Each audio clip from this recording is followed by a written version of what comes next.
Han Li's Wuxia Chronicles. Chapter 36:11. Since the nascent soul stage adepts who had sneak attacked others ended up in such a miserable state, the nascent soul stage adepts who had been sneak attacked did not fare any better. The Dharma stage adept with a demon body had just rushed out of the magic treasure with his powerful demon body. The green light around him flashed rapidly, as if his Dharma power was not enough to support his Dharma form. At this moment, the ice river suddenly flowed, and a group of armored horses stepped on the ice and surrounded him in an instant. Although the sound of cracking could be heard at the beginning, when the wind blew and the fog arrived, the nascent soul stage adept with a demon body did not appear again. Which of the dozens of nascent soul stage adepts was not arrogant? Which of them would be willing to submit to others? Which of them would care about the ice river and armored horses created by the defense array? Even if they found out that someone was injured or killed, they would only feel happy. They would only feel that there was one less person competing with them. Who would think more about it? On the contrary, the golden elixir stage adepts began to gather together and form a certain formation to resist the defense array together. Of course, their strength was insignificant in this battle between the 28 Star Lords. In a short time, dozens of adepts had fallen. Fortunately, they were not the main targets of the Star Lord Palace, so there were no immortal generals around them. Sigh. Since ancient times, the onlookers had a clearer view of the situation. Su Tingzi did not feel much when he was fighting for the rare treasure, but now that he was standing at the side and saw how fierce the defense array was, he could not help but suck in a breath of cold air. If this Yaotai meeting is so dangerous, even if it's for the Imperial Preceptor's lot, even if it's for the rare treasure, who would still participate? Could it be that Kong Hongwu is stupid? In just half a day, several nascent soul stage adepts and dozens of golden elixir stage adepts have fallen in this defense array. What about the other defense arrays? Moreover, there are immortal soldiers and immortal generals hiding in the fog and in the weak water. It is far from what the rumors said before that the defense array was only created by the defense array. Could it be that this Yaotai meeting is different from the previous ones? In the past, no matter how few the Imperial Preceptor's lots were, there were at least dozens or even 50. How could there only be 10? No matter how rare the rare treasures in the past were, it seemed that they could not be compared to this one. Previously, when this old man heard about the rare treasure, I was already blinded by greed. Now that I think about it, isn't this a dead end? Su Tingzi immediately broke out in a cold sweat when he thought of the death trap. Since it was a death trap, how could there be any survivors? Since it was a dead end, how could he allow anyone to speak of this matter? In an instant, Su Tingzi understood why the Star Lord Hall had given out the lot of 10 Imperial advisors and why they had taken out 3 rare treasures. Perhaps there were survivors, and there were 13 of them. Perhaps more, but definitely not too much. The Confucian cultivator's methods are truly too ruthless. Su Tingzi didn't know why the Confucian cultivator was so ruthless, but he knew that this trip wasn't a good one. What should we do? Su Tingzi's gaze was fixed on the Imperial array. Cries of murder filled the entire Imperial array. Reverend Xiangtian and Reverend Yuanqing's figures had already disappeared. The Dharma treasures on the cliff shone with boundless brilliance, and the pillars of Aoran Qi soared into the sky. However, the dense fog and weak water blocked all of this. Su Tingzi could only see the golden core cultivators fleeing in panic like ants. Perhaps I'll have a chance to survive if I mix in with the golden core cultivators. However, if I do that, how am I supposed to live in the future? How am I supposed to survive in the Tao sect? What a pity. If only Xiao Hua was here. That's right, Xiao Hua. That Taoist Xiao seemed to have been injured by the Star Lord guarding the array, but he didn't die like the other nascent soul cultivators. Moreover, that python spear hesitated for a moment, as if it was confirming Xiao Hua's death. Damn it, I'll go all out. Thinking of Xiao Hua's abilities, Su Tingzi couldn't help but feel excited. Xiao Hua was still alive even after being killed by a Star Lord at the 5th stage of origin energy. This level of strength was far beyond his reach. If he could save Xiao Hua, not only would he be indebted to him, he could even borrow Xiao Hua's strength to escape from the Imperial Array. Su Tingzi weighed the pros and cons. He looked at the sky, then looked at the fierce battle in the distance. After destroying a few glaciers, he quietly landed at the place where Xiao Hua had landed. Su Tingzi looked into the distance and also thought about the sky. However, he forgot that he was also a nascent soul cultivator. Some golden core cultivators not too far away from him were also thinking about him. Seeing Su Tingzi quietly land, about 20 golden core cultivators exchanged glances and also followed him to the bottom of the Imperial Array from a distance. The golden core cultivators thought very well, but when they got close to Su Tingzi, they were dumbfounded. They thought that Su Tingzi had found a flaw in the defensive formation, but when they saw Su Tingzi, they only saw him carrying the unconscious Xiao Hua with one hand with a strange expression on his face. You. Su Tingzi was even more dumbfounded than these golden core cultivators. However, he didn't have time to think too much. Several weak winds and glaciers appeared between him and the golden core cultivators. Even if the golden core cultivators fought bravely, 2 of them still died on the spot before Su Tingzi could make a move. We juniors are trapped in this Imperial Array and don't have the ability to escape. We only hope that Senior can help us. Once we leave the Imperial Array, we will definitely follow you through life and death. We will serve Senior or Senior's country. Seeing that Su Tingzi had made a move, the 2 late golden core cultivators at the front were overjoyed and hastily spoke. Don't. Su Tingzi raised his hand and quickly waved it, but before he could say anything, his expression froze. Then, his eyes darted around a few times, and he changed the topic. There was some bitterness and some difficulty in his voice as he said, "Forget it. Since we are fated to meet, why not help you this time?" How could the golden core cultivators notice that Su Tingzi's tone was strange? All of them were about to bow, but just as they were about to do so, Su Tingzi spoke again. However, even I am powerless within the defense formation. I still have to split my energy to take care of all of you. Swear a blood oath right now, or I won't agree. Su Tingzi's words were very honest. No one would risk their lives for a cultivator they didn't know. The golden core cultivators' words from before were indeed a bit careless, so the 2 golden core cultivators at the front didn't hesitate to make the oath. Sure enough, among the 20 or so cultivators, there were still 4 golden core cultivators who weren't sincere.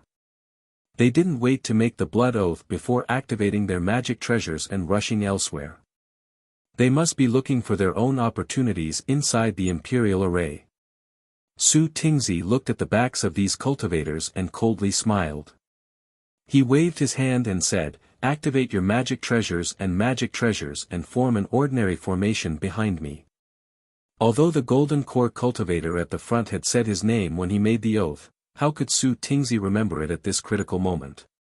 He pointed with his finger and said, You, the 3 of you stand in front of the other people's heads. The rest of you, find 3 people to stand behind them, yes. The golden core disciple at the front hurriedly agreed. He turned around and called out a few names. They lined up according to Su Tingzi's instructions. At this moment, a weak wind blew, and the ice river appeared. Su Tingzi led the nearly 20 golden core cultivators into the wind and rain of the formation. With a nascent soul cultivator like Su Tingzi taking care of them, the 20 golden core cultivators only paid the price of 2 golden core cultivators being injured. Su Tingzi's magic treasure was shaped like a drumstick. When he activated it with all his strength, it produced a yellow glow around it. It was called the Heaven-Shaking Hammer. In the time it took to finish a cup of tea, it was able to kill a few dozen golden core cultivators and even a dozen immortal soldiers. However, the more he killed, the paler Su Tingzi's face became. There was even extreme fear in his eyes. Occasionally, he would look at the sky as if he was afraid of attracting the attention of the star monarch guarding the imperial array. When he looked at the cliff, there was even more fog and light. He didn't know how many nascent soul cultivators were still alive, and he didn't know who had obtained the treasure inside the jade box.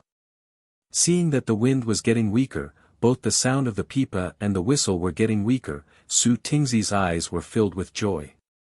He waved his hand and whispered, "Quick, follow me and increase our speed.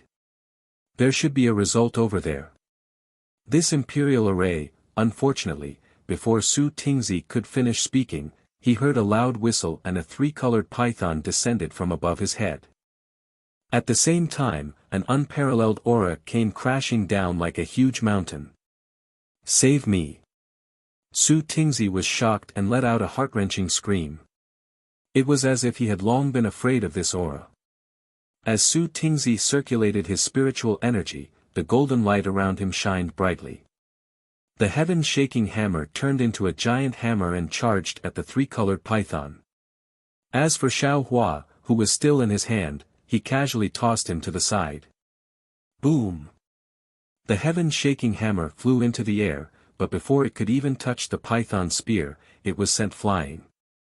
However, the strange thing was that Su Tingzi didn't seem to have any intention of fighting the python spear head-on. Although the heaven-shaking hammer was sent flying and Su Tingzi's face was pale, his body continued to fly backward. Roar! The python spear was like a dragon.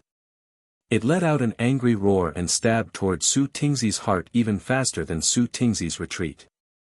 Under the three-colored light, Su Tingzi's face was ashen. He stared at where the python spear came from as if he wanted to see the Star Lord's face clearly. Whoosh! When the python spear was less than 6 feet away from Su Tingzi, a ray of golden light shot out from the side of the python spear.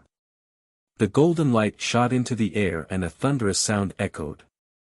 Then, a miserable scream rang out and the python spear stopped in midair. Xiao Hua, who had been thrown into the air by Su Tingzi, suddenly jumped up. He reached out and used the universe in the sleeve on a three-colored python spear. Although the python spear had returned to its original form, it seemed to have a life of its own as it trembled violently. Wails came from the body of the spear, and strands of righteous spirit rushed out like an aura. Even when Xiao Hua's magic power reached out, the Taoist robe fell on the body of the spear, and a thick pillar of Aoran Qi roared with a powerful roar, smashing onto Xiao Hua's universe in the sleeve, wanting to work together with the python spear to destroy Xiao Hua's magic. Chapter 36:12. Unfortunately, no matter how much the python spear struggled, even if the weak wind, thick fog, and icy river above Xiao Hua's head disappeared, revealing a clear sky, the python spear still sadly fell into Xiao Hua's hands and instantly disappeared. Only then did another drop of blood fall from the sky. All the golden core cultivators prostrated themselves before this aura. While they trembled with fear, they didn't have any thoughts of fighting back at all. However, they were extremely shocked as well. After seeing Su Tingzi's situation, how could they not know that everything had been set up by Xiao Hua? Even them following Su Tingzi was a move by Xiao Hua to lure the star monarch guarding the formation. The few sharp-eyed cultivators who were the first to fall into this defensive formation saw the might of the tricolored python spear when it killed Xiao Hua. Then, they saw that Xiao Hua was still alive and kicking, as if he was not injured at all. The hope in their hearts rose again. Humph! A sound that shook the space hundreds of feet in radius fell from the clear sky above everyone's heads. Countless pillars of noble qi descended once again, and everyone's vision darkened. A golden-armored celestial general that was hundreds of feet tall blocked the light that shone into the defensive formation. At the same time, a huge amount of noble qi rushed into the celestial general's left hand, and a huge golden hand slowly appeared in midair. Looking at the celestial general's appearance again, wasn't it one of the 28 star monarchs that had appeared in front of the Yaotai mountain? The aura of this star monarch was like his huge body. Wisps of golden fog flowed out from his golden armor and condensed into huge inscriptions on the armor. Each inscription gave off a powerful aura that was not inferior to the aura of a golden core cultivator. The aura of the inscriptions on the armor gathered together as if it was real, blocking everyone's mouths and noses. The fear of not being able to face an enemy involuntarily rose from the bottom of the hearts of the golden core cultivators. Even Su Tingzi, who had escaped death and looked lucky, could not help but release his aura to resist with all his might. Woo, woo, woo, woo. Just as the crowd was in fear, a similarly powerful pillar of chi appeared opposite the celestial lord. With a roar, it rushed into a gradually expanding golden body. Waves of golden light emerged from the golden body like the rising sun, and a similarly rising pressure overflowed from the golden body. Wasn't this Xiao Hua's transcendence golden body? Xiao Hua's transcendence golden body appeared and immediately fought against the Star Lord's golden body. A series of violent crackling sounds were produced in the void between the two. In the midst of this explosive sound, the group of Jindan cultivators was blown far away. They actually didn't even have the ability to get close to it. Su Tingzi's eyes turned. Seeing that Ruo Feng, Bing He, and the others near Xiao Hua's golden body had disappeared, he hastily flew towards the golden core cultivators, quietly preparing to sneak out with these golden core cultivators. You are very powerful. That star monarch watched Xiao Hua's golden body form and indifferently said. That voice was like a yellow bell that shook the surroundings loudly. However, once you enter Yaotai Mountain, you will not have the opportunity to leave. This old man is Star Monarch Hall's Star Monarch Jing Mushuan. If you become a star general under this old man's tutelage, this old man will not only guarantee your survival, but will also allow you to obtain everything you want. Whatever you need in your cultivation, whether it is cultivation methods or medicinal pills, this old man can give them all to you. Star Monarch Jing Mushuan. Xiao Hua's eyes slightly narrowed. He sneered and said, "You dare use the name of the 28 lunar mansions. You truly are arrogant. If this old man were to become your subordinate, wouldn't this old man's illustrious name be sullied? Since ancient times, Confucianism and Taoism have been different. Since this old man has chosen Taoism, he will not wallow in the mire with Confucianism cultivators like you. Ha, ha. You insignificant Taoism cultivator is the arrogant one. Even if you have touched the threshold of essence energy 5th rank, even if you have a scheme to make this old man fall into your trap, how could you know that this old man was probing you? However, this old man was somewhat careless, not expecting your magic weapon to be this powerful. A moment of carelessness and I fell into your trap, that's all." Jing Mushuan laughed heartily. Pointing his finger at the soaring dragon shears flying above Xiao Hua's head, he said, "This old man likes that you have some abilities, and this old man just happens to have a vacancy for a star general. This is why this old man said these few words to you. Otherwise, this old man could kill you right now. Noisy. This old man has never seen such an arrogant absorption like yours. Don't you think you'll cut your tongue if you talk big?" Xiao Hua was unmoved. "This old man has only used 30% of his abilities, and you are not my opponent. If I use all of my abilities, would you not die on the spot?" "Forget it." Jing Mushuan seemed to have lost his patience. Clenching his hand, a thick and vast pillar of qi condensed into an enormous spear in his hand. "This old man knows your intentions. It's a pity that even if you stall for time, those little things cannot possibly break out of the star array. Even you are about to fall into the star array." Woo! Jing Mushuan opened his mouth, and a mouthful of tricolored true qi rushed into the air like a waterfall. Rumble! The earth quaked and the mountain swayed, and the entire mountain ridge swayed. Immediately, that mountain ridge rumbled, and two enormous dragon figures slowly emerged. And at the cliff between the two mountain ridges, a cloud several hundred zhang in size appeared. A portion of the tricolored true qi fell into it, immediately drawing the vast amount of vast qi from the void to pour in. That cloud transformed into a tricolored ball of light that fell into the imperial array. The two dragon figures also roared as they rushed towards this ball of light. Two dragons playing with a pearl. Xiao Hua somewhat understood, and his calm face became gloomy again.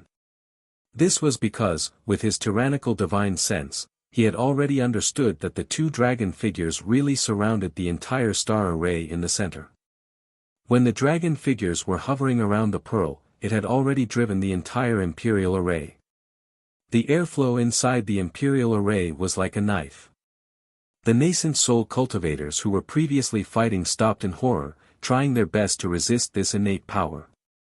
As for the nearly 50 gold core cultivators who were lucky enough to survive, they were like dandelions in the wind. They could only roll around, unable to resist. Jing Mushuan did not need to do anything at all. As long as he controlled the huge ball of light to trigger the dragon figures playing with the pearl, all the cultivators would be killed. Eat this old man's staff. Xiao Hua smiled coldly and calmed his heart. He raised the wishful staff with both hands. The staff turned into hundreds of feet in size and smashed towards Jing Mushuan. The staff crossed the sky, and cracks appeared in the void. The whistling sound of the wind rushed into the cracks, and no one could hear it. Jing Mubao's face was full of contempt, but he didn't dare to be careless. The long spear in his hand also didn't dare to be careless. Woo! It let out a strange sound, and also went to meet Xiao Hua. Not only that, when the long spear swayed, a pillar of great spirit as heavy as a mountain, and a great spirit as sharp as a flying sword also appeared around Xiao Hua, rushing toward his golden body. Boom! Bang! The pillar of noble qi hit Xiao Hua's body, and a dark golden crack appeared and a black liquid seeped out of the crack. Jing Mushuan's strength of the 5th level was not just for show. The power of this blow alone could kill a nascent soul cultivator. However, when the noble qi fell on Xiao Hua's golden body, Xiao Hua's wishful staff also smashed on Jing Mushuan's long spear.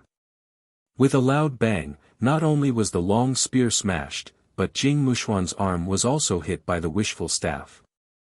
The newly regenerated left arm was now splashed with blood and flesh. See! Jing Mushuan sucked in a breath of cold air in pain and hurriedly urged his genuine qi. However, seeing the birth of 3-colored genuine qi, his injured arm healed at a speed visible to the naked eye. However, one injury after another made Jing Mushuan's face even paler. I have to say, this old man has underestimated you. Jing Mubao said solemnly. He did not dare to neglect and hurriedly took out a huge strange weapon from his Qinquan bag. The weapon looked like a long spear, but there was a big hand in front of his head. The hand was holding a thick dagger. Kill! Xiao Hua already had the intention to kill. Without waiting for Jing Mushuan to take the weapon, the wishful staff in his hand stirred up the wind and clouds and struck again. Jing Mushuan was also a good martial artist. He waved his huge weapon and urged the abundant noble qi in the defensive array to fight with Xiao Hua. These two huge golden bodies fought in a chaotic battle. In just half a cup of tea's time, the entire defensive array was disturbed by the two. Even the two dragon forms were not as powerful as the two. However, Xiao Hua was not as calm as Jing Mushuan. He wanted to protect himself and save Su Tingzi and the others, so he must kill Jing Mushuan. Jing Mushuan was an immortal general of the 5th level. It was easy to defeat him, but how difficult was it to kill him? Also, Jing Mushuan could borrow the power of the defensive array, so the possibility of Xiao Hua killing him was really small. In particular, Jing Mushuan was still fighting with Xiao Hua with ease and did not borrow the power of the defensive array. Xiao Hua waved his staff and knocked Jing Mushuan down half a foot. He squinted at Jing Mushuan's golden body and then looked at the two dragon forms in the distance. Unconsciously, he had a plan in mind. At this time, Xiao Hua did not have his own spiritual treasure that could kill Jing Mushuan in one blow, but he would not test it one by one like before. However, Jing Mubao roared angrily, and a 3-colored auspicious cloud appeared under his feet. He waved his strange weapon again, and the Haran Chi swords that could flatten a mountain peak stabbed towards Xiaohua. A huge roar also came from the hand in front of the weapon. Although Xiaohua's golden body was cut down and collapsed piece by piece, his face was still as calm as water. The invisible nascent soul controlled by the green-robed Xiaohua quietly appeared above his head. The Tingjiao shears, which was flashing with golden light in mid-air, turned into a huge dragon again and rushed toward Jing Mushuan. That huge dragon swung its tail at Jing Mushuan's back. You have some skills. Seeing Xiaohua multitasking, using his divine thoughts to activate the Tingjiao shears while fighting him, Jing Mushuan was slightly surprised. Just as this faint surprise appeared, he saw a small gourd appear above Xiaohua's head. In the blink of an eye, something with a nose and eyes emerged from the mouth of the gourd. Jing Mushuan's mind was in a trance. Oh, not good. Jing Mushuan turned pale with fright and hurriedly patted his head. A three-colored genuine qi rushed into the sky and instantly turned into a majestic Z. Chapter 36:13. This Z was different from Xiaohua's previous Z. It was dressed like a general, and even the appearance of this Z was somewhat similar to Jing Mubai. 3 Qi's unification. Refine the spirit back to the void. As soon as Xiaohua saw Jing Mubao's tricolored true Qi and Z, he immediately understood. Jing Mubao had not only cultivated the 3 Qis unifying the origin, but he had also refined his mind into the Z, reaching the stage of refining the mind back to the void. Moreover, when this Z appeared, Jing Mubai's absent-minded eyes immediately became clear. Even when the 2 green and red spirit execution yuan light fell on the top of this Z's head, they were stopped by the 3-colored true Qi and could not fall at all. Even so, Jing Mubao, who was lucky enough to escape, was sweating profusely on his back. He was still in a state of shock. As soon as he felt this, a sharp pain came from his back. The soaring dragon shears had taken advantage of his resistance to the spirit-slaying yuan light to cut off a large piece of his back. Damn it! Jing Mubai gritted his teeth. The 3-colored Z above his head waved its hand, and countless inscriptions fell from its hand. Jing Mubai was a military Confucian cultivator. His Z was not only dressed like a general, but also could control the inscriptions with a raise of its hand. It was somewhat similar to the Confucian cultivators of Confucianism. Cha-cha-cha. As the inscriptions in the hands of the Z smashed down, thunderbolts appeared from the clear sky around Xiaohua, flocking into Xiaohua's golden body. Boom! The thunderbolts of the Z were really powerful. Not only could it blow down the entire mountain range, but Xiaohua's golden body also collapsed along with it. However, the thing that made Jing Muxue raise her eyebrows happened again. She saw a green light flashed between Xiaohua's eyebrows, and one by one, the green seal characters that were even colder than the inscriptions appeared. Then, a spell that sounded like the whispers of the gods resounded in the air. Rumble. Layers of dense lightning appeared and fell on his golden body. Incomparable numbness came out, and the golden body collapsed in an instant. Moreover, the collapse spread rapidly, and there was no way to stop it. What kind of method is this? Has this Yaotai mountain already locked the Dao sect's thunder drawing technique? How can this cultivator use it? Moreover, how could this lightning have anything to do with the strange characters? Jing Mubao was completely dumbfounded. Admittedly, Jing Mubao was stunned by Xiaohua's means, but his nightmare had just begun. Because under the dark green lightning, he did not know when a layer of 2-colored fire net had sprouted from the bottom of his feet, rolling up from bottom to top. As soon as his golden body touched this fire net, it immediately turned into pure liquid and fell into the air. Damn it! Damn it! Damn it! Jing Mubao roared in succession. It was unknown whether he was scolding Xiaohua, regretting that he had carelessly lost his weapon, or scolding himself for not even preparing too many imperial weapons and scrolls. While Jing Mubao was cursing, the tricolored Z above his head suddenly flew up. His right hand clenched into a fist, and like a meteor piercing through the sun, he smashed towards Xiao Hua's head with an irresistible imprisoning force. He. Xiao Hua sneered. The green-robed Xiao Hua controlled his invisible nascent soul to immediately fly out from the top of Xiao Hua's head. His two hands hugged the air, and streaks of lightning slowly emerged, preparing to launch a sneak attack halfway. However, just as Xiao Hua's nascent soul flew out, it immediately gave birth to a kind of indescribable warning sign. A vague huge suction force came from the depths of the defensive formation. Although it had not yet come out, it had already locked onto Xiao Hua's nascent soul. The green-robed Xiao Hua shuddered.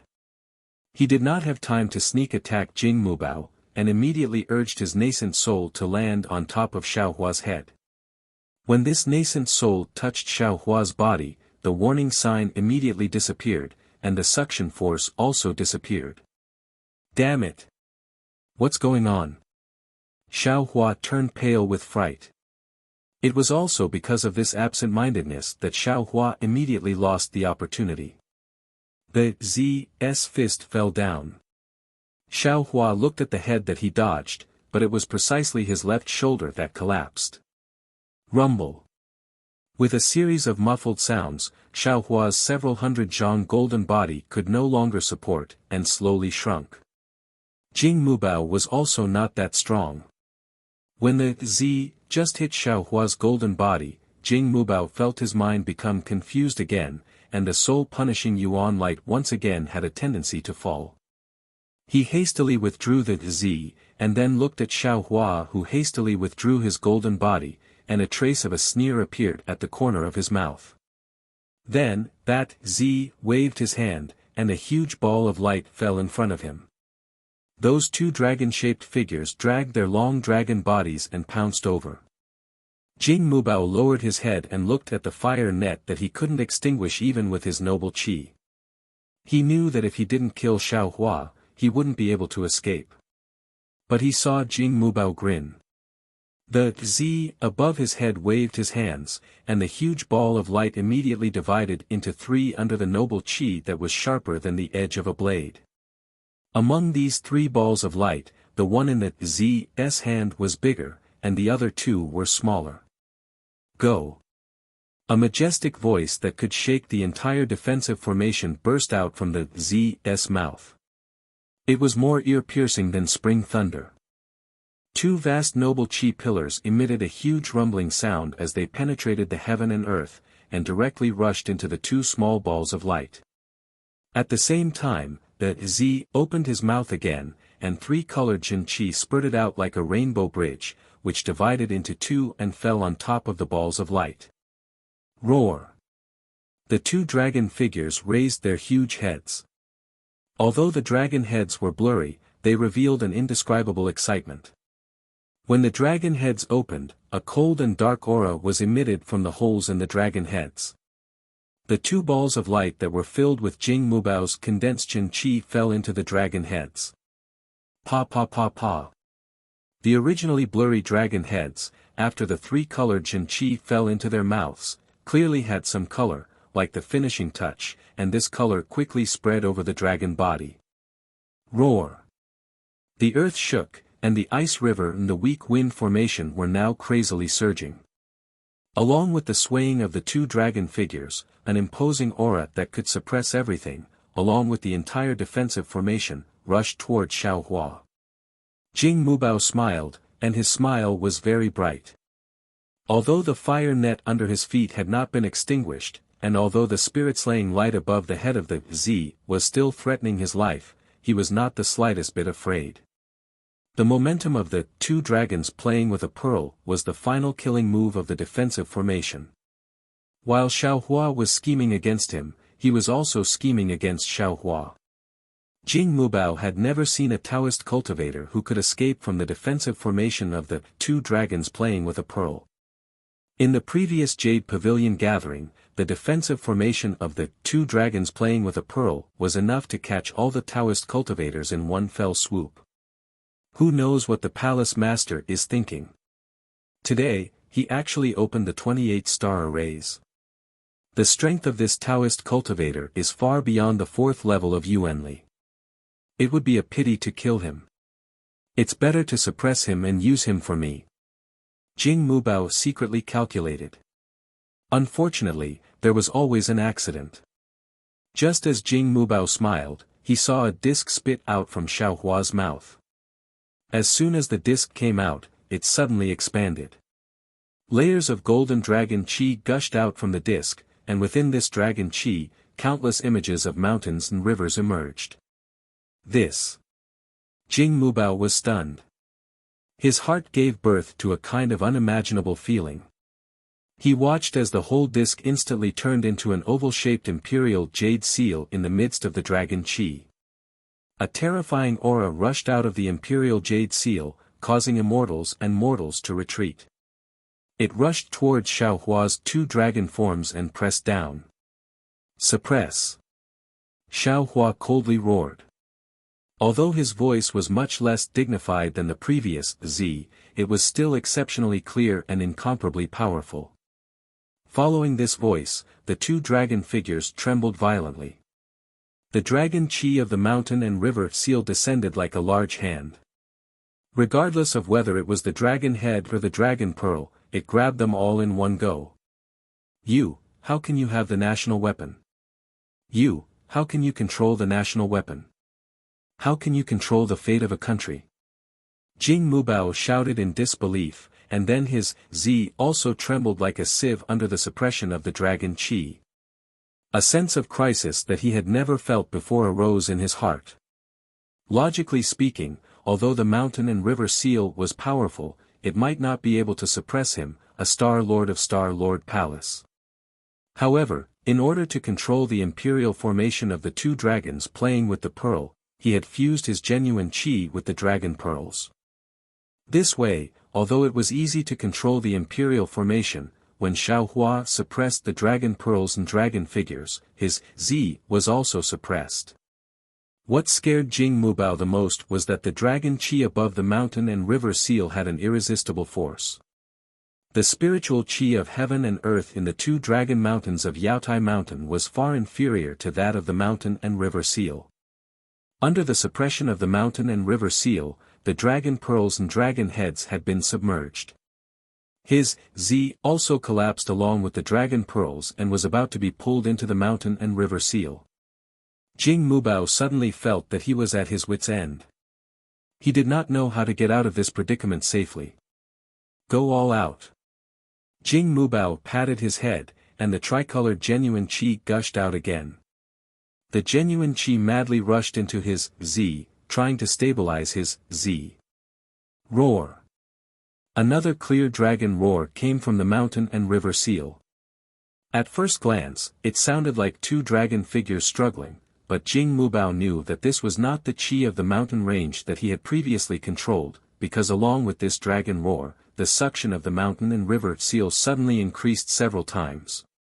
His Z collapsed with a loud bang, and the spirit punishment vital light took advantage of the situation to fall. Jing Mubao only had time to swing his weapon, and the spirit punishment vital light had already broken through his defense and swept past his huge neck. Puff! Blood soared into the sky, and the whole golden body fell down with a loud bang. Good. Xiaohua's heart relaxed. He urged the spirit punishment vital light to fall again, preparing to kill Jing Mubao's spirit that had already been refined back to the void. However, before the spirit punishment vital light fell, a terrifying fluctuation came out from Jing Mubao's prostrated golden body. At the same time, the Z under the suppression of the mountain and river seal also sent out the same fluctuation. Not good. Xiaohua was both regretful and frightened. He knew that he had not been able to completely kill Jing Mubao according to his previous plan. Jing Mubao knew that he could not escape death at the last moment, and did not hesitate to self-detonate his spirit to perish together with Xiaohua. Although Xiaohua's cultivation was on par with Jing Mubao's and he had many means, it was impossible for him to stop Jing Mubao's self-detonation at the same level. Chapter 36:14 Xiaohua hastily put away the sword gourd. Ignoring the soaring dragon shears, he had dragon vein. Xiaohua used the mountain and river seal to block the two dragon-shaped tails in front of him. That 5th grade star monarch self-detonation had already arrived. Rumble. The entire defensive formation shook once again, and all the mountains and rivers within a dozen li turned into nothingness. Wave after wave of qi rushed into the sky, spreading in all directions. Xiaohua, who was at the center of the qi waves, could no longer resist. His dragon-shaped qi was smashed into fragments, his defensive earth shields were torn apart, and clusters of protective golden light were instantly extinguished. In the end, his golden body was torn into pieces, and the brilliance of Xiaohua's physical body was extinguished. It was like a fallen leaf drifting in the air with the waves. After the time it took to eat a meal, the entire defensive formation slowly calmed down. Originally, the defensive formation controlled by Jing Mushuan was one of the 28 star formations. It covered an area of several dozen li. As a 5th grade star monarch, Jing Mushuan's self-detonation was equivalent to a Daoist spirit-severing cultivator. His self-detonation could cover 100 li or even several hundred li. However, in order to kill Xiaohua, Jing Mushuan specially controlled the range of his self-detonation. Of the entire defensive formation, only the area where Xiaohua and Jing Mushuan fought turned into nothingness. After a long while, suddenly, an arrogant and shrill laugh came from the ground. "Damn it, I'm actually still alive. This rare treasure is mine. Ha ha ha." Immediately, a black and rough nascent soul cultivator flew up from the ground. His divine sense swept through the entire mountain peak, as if he was looking for the jade box that Jing Mushuan and the other nascent soul cultivators failed to snatch before his death. Just as this cultivator released his divine sense, 5 different divine senses appeared in the mountain range. These 6 divine senses suddenly collided in the air. Then, 5 nascent soul cultivators with tattered Daoist robes rushed into the air from different hiding places. The 6 of them stood still in midair like trapped beasts, their faces still in shock.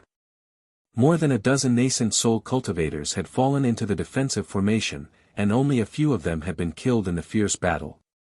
The others were only injured, but Jing Mu's self-detonation had almost killed all of the nascent soul cultivators who were seriously injured.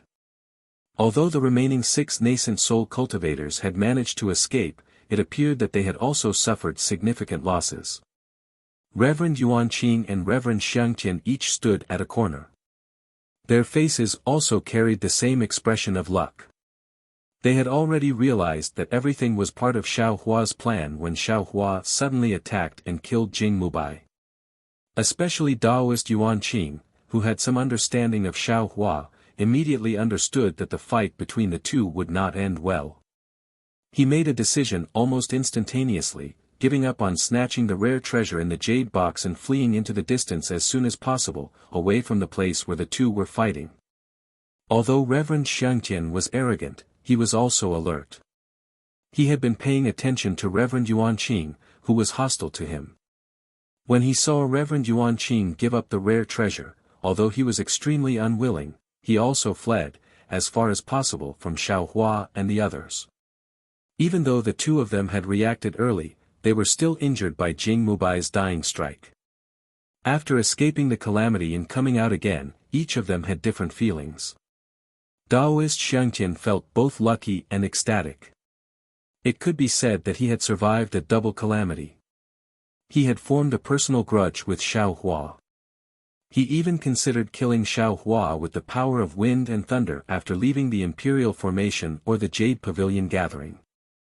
Now, seeing that Xiaohua's means were even more powerful than the Star Monarch guarding the formation, Daoist Xiangtian shuddered. He really didn't dare to imagine the result if he dealt with Xiaohua. Who would live and who would die? Fortunately, this guy perished together with the Guardian Star, so I didn't have to worry about it. This is Xiaohua's remains. Just as Reverend Xiangtian was rejoicing, his divine sense swept over and suddenly found an abnormally damaged body. This body was covered in a blood-stained Daoist robe, and there was not a single piece of undamaged flesh on the body. Those tightly closed slender eyes, and that deathly pale face without any color of blood, wasn't this Xiaohua, who had shocked Reverend Xiangtian greatly? Not good. This guy is still breathing. As soon as Reverend Xiangtian discovered Xiaohua's corpse, he immediately became frightened and couldn't help but steal glances at the other cultivators. Fortunately, Reverend Yuan Qing and the other cultivators were taking pills, and the places where the jade box could be located were all swept by their spiritual sense. Therefore, no one discovered Xiaohua's corpse. If this guy is allowed to recover, wouldn't this old man's previous plan be for naught? If this guy is allowed to come back to life, how can this old man still have a share of the rare treasure in the jade box? Moreover, if Reverend Yuan Qing knew that Xiaohua was not dead, wouldn't he immediately save him? The favor of saving a 5th grade essence Qi cultivator, I'm afraid he won't be able to repay it in his lifetime. Reverend Xiangtian's heart could not help but violently beat. Moreover, Xiaohua just killed the star monarch guarding the formation. His magic treasure, and his nascent soul, he even took the star monarch guarding the formation. Damn, this is comparable to the rare treasure in the jade box. With this thought, Reverend Xiangtian's right hand trembled slightly, and the damaged flying sword in his hand could not help but let out a low sword hum. However, just as Xiangtian was tempted, he hesitated again. After all, before this, Xiaohua had already used a trick to deceive the heavens. As early as when he entered the formation, he pretended to be injured by Jing Muxiao's python spear, luring Jing Muxiao into a trap. Who knew if Xiaohua was using another trick at this time? However, Xiaohua's body fluttered down and crashed into a mountain peak. The collapsed mountain peak blocked Xiaohua's fall. Xiaohua's body rolled a few times on the mountain peak. His body was covered with a lot of dust. Even the rocks on the mountain peak gradually rolled down and slid off Xiaohua's body. There were also traces of blood on the rocks after they slid off Xiaohua's body. Seeing this, Daoist Xiangtian immediately understood that Xiaohua must have fainted. Even the nascent soul in Xiaohua's body must have been knocked out by Jing Mubai's self-detonation. If he didn't take advantage of this opportunity to kill Xiaohua, even if Xiaohua didn't wake up, as long as the nascent soul caught its breath, it would definitely attract Daoist Yuan Qing's attention. However, Reverend Xiangtian still underestimated the vigilance of Reverend Yuan Qing and the other nascent soul cultivators. Although the other 5 were taking pills, the sword hum in Reverend Xiangtian's hand caused them to raise their heads. Humph. Sage Xiangtian coldly snorted and swept his gaze across the crowd. The flying sword in his hand moved, and a not-so-brilliant sword light soared into the sky, fiercely stabbing towards the heart of Xiaohua, who had landed on the cliff in the distance. Everyone was stunned and hurriedly looked in that direction. 2 cultivators raised their hands and were about to release their magic treasures. Everyone thought that Reverend Xiangtian had discovered the Imperial Jade Seal and hurriedly attacked. However, when they saw that Reverend Xiangtian was attacking Xiaohua's body with their eyes and spiritual sense, they were stunned. After all, in their hearts, Xiaohua should have died a long time ago. Reverend Yuan Qing was also stunned. The flying halberd was like the magic treasures of the other nascent soul cultivators and stopped in midair. Without the restriction of the defensive formation, a nascent soul cultivator was no different from a fierce tiger with wings.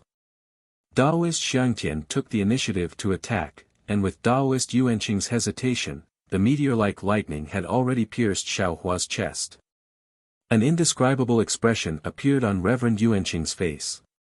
He pointed his finger and was about to retrieve the halberd.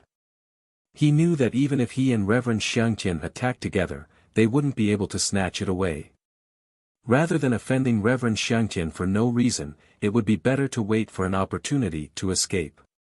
Although Reverend Xiangtian's expression didn't change, his heart was still clenched. He was afraid that something would happen again. Seeing that Reverend Yuan Qing no longer tried to stop him and that the flying sword was about to reach Xiaohua, Reverend Xiangtian's heart dropped.